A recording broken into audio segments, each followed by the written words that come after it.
He stood at the base of the Kaaba. The same hands that had dragged him through the sand were now waiting for him to climb.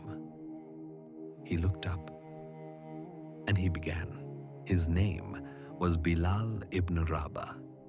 He was a slave, an Abyssinian, a man who, in the eyes of that world, was worth nothing. He had been bought, sold, and owned like property, and when he chose Islam, they made him pay for it with his body.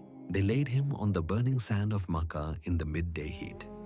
They placed a boulder on his chest so heavy he could barely breathe.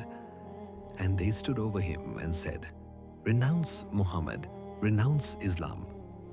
And he said, "Ahad, Ahad, one, just one God," over and over, until his voice was almost gone.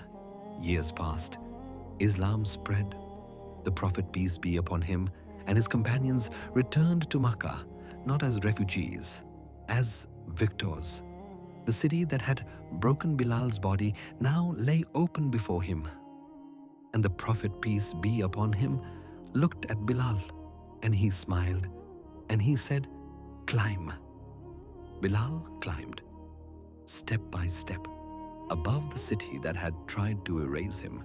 And when he reached the top, he stood. He looked out over Makkah, over the people who had bought him, over the sand where they had laid him. And then he opened his mouth and called the world to prayer. The people who had pressed a rock on his chest heard his voice above their heads. Allah did not just free Bilal, He elevated him above the very place that tried to bury him.